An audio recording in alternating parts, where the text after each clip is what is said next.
Bismillah. Terima kasih atas kesempatannya. Mohon izin tanya Bu ya. Kalau misalnya seandainya ada orang yang mengadu domba diri kita, kemudian kita tahu kalau orang itu ngadu domba kita. Nah,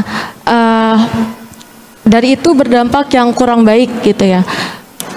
Lalu sikap kita jadi ikut kebawa gitu dengan jadi nggak terima kalau kita diadu domba, misalnya seperti itu. Jadi apakah diri kita ini termasuk golongan yang mengadu domba juga atau bagaimana Bu ya? Terima kasih penjelasannya. Baik, ada orang mengadu domba keluarga kita, ya kan? Kita ngerti bahasanya orang itu merusak keluarga kita, sehingga saya jadi marah kepada orang yang ngadu domba. Begitu kan? Saya marah dengan ngadu domba. Atau begitu? Betul. Apakah saya ini termasuk golongan orang ngadu domba?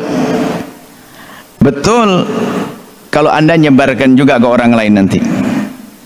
Tapi kalau Anda tidak senang kepada dia itu dalam irama karena Anda sebagai manusia, Anda tidak senang, maksudnya apa?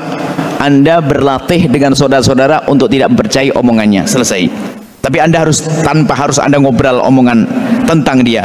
Berarti Anda diadu, ternyata Anda pun juga mengadu. Kan gitu kalau Anda cerita ke orang.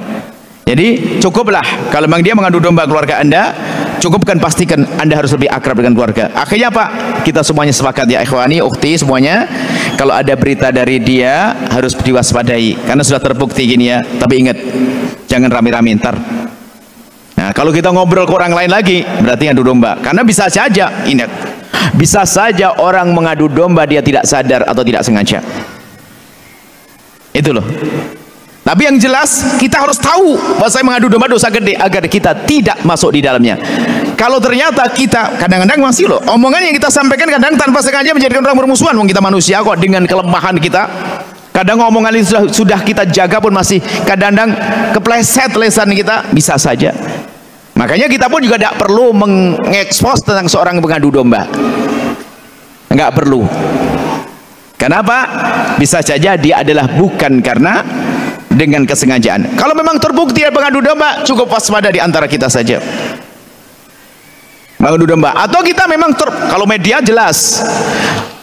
Media kan jelas karena dia di media terang-terangan dong adu dombanya. Maka kalau ingin jelaskan ya sah-sah saja bahwasanya media ini telah terbukti bahwasanya telah berdosa dalam hal ini. Kita menjelaskan barang tahdzir, memberitahu orang lain agar tidak terjerumus, itu adalah sah. Makanya nanti ada bab kapan orang boleh menggunjing, ngomongin kejelekan orang, dan kapan orang boleh mengadu. Kalau caranya benar gak ada dombanya nanti. Ngadu yang benar gak ada dombanya. Ngadu domba itu ngadu gak benar. Ngadu misalnya ada sebuah permasalahan. Di sini ada, masya Allah, saya melihat mondar-mandir orang kayaknya setiap masuk aneh. Setiap masuk aneh. Setiap dia masuk ada kehilangan. Setiap dia masuk kehilangan. Termasuk kehilangan. Nah, di saat kita menemukan semacam itu, kita sah dong ngadu kepada orang yang ngerti, security atau polisi. Pak, tolong mohon maaf ini antara saya dengan Bapak. Sering kehilangan ini, saya melihat orang ini. Nah, ini sah yang demikian ini. Tidak termasuk golongan ngadu domba. Karena apa? Kita ingin menyelesaikan masalah dan ada tanda-tandanya. Dan bukan diobral, belum terbukti kita ngobrol, dia mencuri, dia ini menfitnah dan ngadu domba, seperti itu. Masya Allah, hati-hati insya Allah. Baik, jadi Anda harus dong tidak setuju dengan orang tersebut, tapi ingat kaidah lagi, nggak ada perlunya kita menanamkan kebencian kepada siapapun. Kalaupun pengadu domba, yuk kita doakan dengan doa yang baik, itu saja, bukan ngajari kebencian. Nggak boleh kita benci. Doa orang ngadu domba kita, membuat kita bermasalah, membuat kita kecelaka, maksudnya jahat dengan kita, tetap kita sebagai orang yang menang, kita mendoakan mereka dengan doa-doa kebaikan. Allah alam bisawab.